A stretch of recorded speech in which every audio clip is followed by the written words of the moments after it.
आज की इस वीडियो में आप लोग का स्वागत है। और आज हम सब जानने वाले हैं मुख्य रूप से बिहार एवं बिहार के संबंधित क्षेत्रफल जानेंगे, बिहार की नदियां जानेंगे एवं बिहार से संबंधित कृषि के बारे में भी चर्चा करेंगे। तो वीडियो को स्टार्ट कर लेते हैं। और ये किसी भी क्लास के लिए, किसी भी क्लास के विद्यार्थी के लिए बहुत इंपॉर्टेंट होने वाली है और मुख्य रूप से ये 10वां के लिए बहुत इंपॉर्टेंट है। तो आप लोग वीडियो में बने रहिए और शुरू से अंत तक देखिए।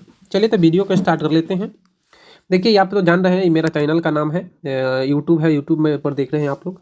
ये मेरा चैनल का नाम है द वैशाली बुक। ये मेरा नाम हेमंत कुमार सिंह। अगर आपको कोई समस्या होता है तो मोबाइल नंबर पर आप कॉन्टैक्ट कर सकते हैं सीधे सीधे। चलिए तो पहले शुरुआत करते हैं बिहार की नदियाँ से। उसके बाद क्षेत्रफल का भी बात करेंगे, कृषियों को भूमि का भी बात करेंगे। चलिए देख लेते हैं बिहार की नदियाँ।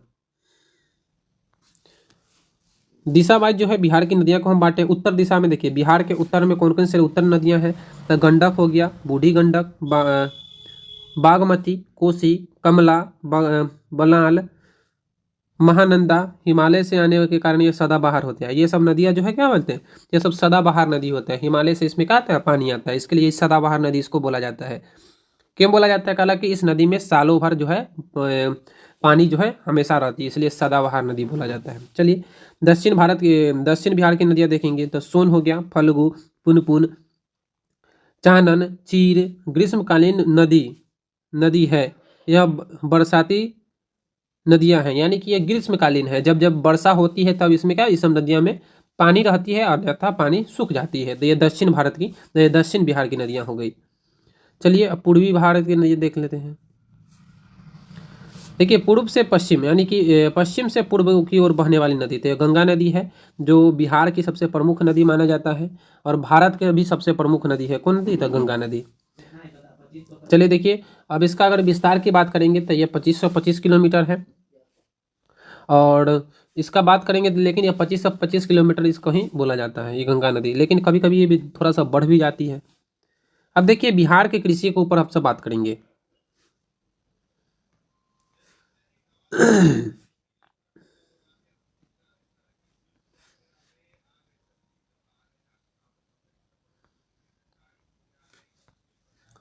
चलिए देखिए तो बिहार के कृषि के ऊपर हम सब बात करने वाले हैं। तो बिहार के कृषि से देख लीजिए, तो ये कृषि है बिहार की कृषि। तो देखिए बिहार एक कृषि प्रधान राज्य है, यानी कि जो बिहार जो है ना, बिहार के लगभग जो है लगभग 89% जो जनसंख्या है कृषि पर ही आश्रित है। उनका जीवन यापन कृषि से ही निर्भर है, कृषि पर ही निर्भर वो रहते हैं।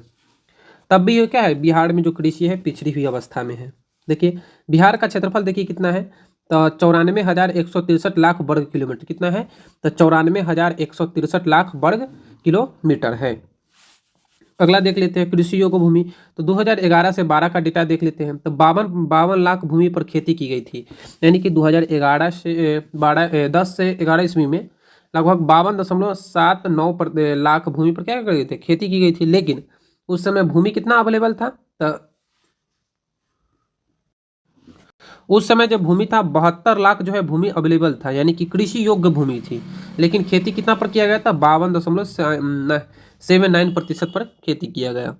चलिए अब अगले बात करते हैं बिहार के ऋतु के बारे में। तो बिहार के प्रमुख 4 ऋतुएं हैं। देखिए बिहार में ऋतु के आधार पर कृषि, तो बिहार में ऋतु के आधार पर 4 ऋतुएं हैं। तो उसमें पहला भदई, दूसरा है अगहनी होता है यहाँ पे, अगहनी अ होता है यहाँ पे अगहनी, तीसरा है रबी और चौथा है गर्मा। ये 4 को है, मुख्य रूप से 4 ही ऋतु होते हैं, जो इसी में सभी फसल को देखेंगे हम सब। चलिए आगे चलते हैं। पहला नंबर देखते हैं। पहला नंबर क्या है, भदई फसल। भदई फसल देखिए, भदई फसल जो भादो महीना में होता है, यह मई जून में बोई जाती है और अगस्त सितंबर में काट ली जाती है। यानी क्या करा जाता है, इसको मई जून में क्या कर दिया जाता है, बो दिया जाता है, और अगस्त सितंबर में इसको कथी कर लिया जाता है, काट दिया जाता है। जैसे में देखिए भदई धान, ज्वार, बाजरा, मकई, जूट, सब्जियां तथा फल, ये सब जो है भदई फसल हैं। आगे देखिए अगहनी फसल का बात कर लेते हैं। तो अगहनी फसल में कौन कौन आएंगे, यह फसल मध्य जून से अगस्त तक बोई रोपी जाती है। यानी कि ये जो फसल है अगहनी फसल, यह जो है क्या करे, यह फसल मध्य जून से और अगस्त तक बोई एवं रोपी जाती है और नवंबर दिसंबर इसको कथी किया जाता है, काट लिया जाता है। जैसे में देख लीजिए कि कौन कौन से अगहनी फसल है। अगहनी धान, ज्वार, बाजरा, अरहर, गन्ना, ये सब क्या है, अगहनी फसल है। लेकिन गन्ना जो है ये सालों भर होता है, हालांकि 1 साल इसका गन्ना का टाइम रहता है। चलिए देखिए अगला क्वेश्चन है, देखिए रबी फसलें। तो रबी फसल के देखिए इसका एक्सप्लेन किए हैं। अक्टूबर नवंबर में बोई जाती है, यानी कि रबी फसल कब बोई जाती है, तो अक्टूबर नवंबर में बोई जाती है और गर्मी आरंभ होते काट ली जाती है, यानी कि गर्मी जब शुरू होता है तो काट ली जाती है। जैसे उस समय फरवरी मार्च का समय होता है, उस समय काट लिया जाता है। जैसे में देख लीजिए गेहूं, जौ, चना, मटर, मसूर, सरसों, तिल, तीसी इत्यादि जो है ये क्या है, रबी फसलें हैं। चलिए देखिए चौथा है गरमा फसलें की बात कर लेंगे। गरमा फसल देखिए, यह फसल गर्मी के दिनों में उगाई जाती है, यानी कि जो गरमा फसल है आपको नामे से संबंधित हो। गरमा फसल कब कब उगाई जाती है, तो गर्मी के दिनों में, जो सिंचाई के माध्यम से उगाई जाती है, मुख्य रूप से सब्जी। चलिए आगे बात कर लेते हैं हम।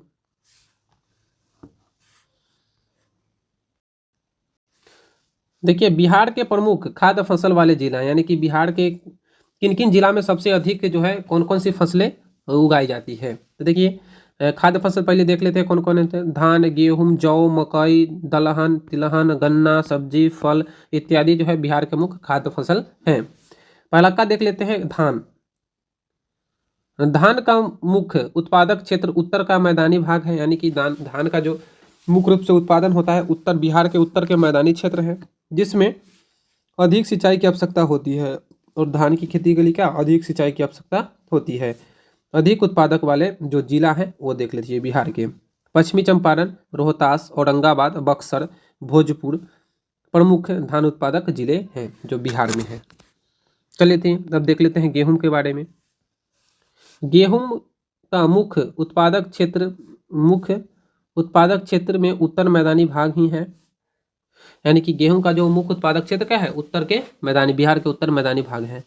कौन कौन जिला में सबसे अधिक होता है, तो रोहतास में सिंचाई से अधिक खेती की जाती है। रोहतास जो एक जिला है जिसमें सिंचाई से अधिक खेती की जाती है गेहूं के। चलिए बस आज के लिए इतना ही, फिर मिलते हैं नेक्स्ट वीडियो में। जय हिंद, जय भारत।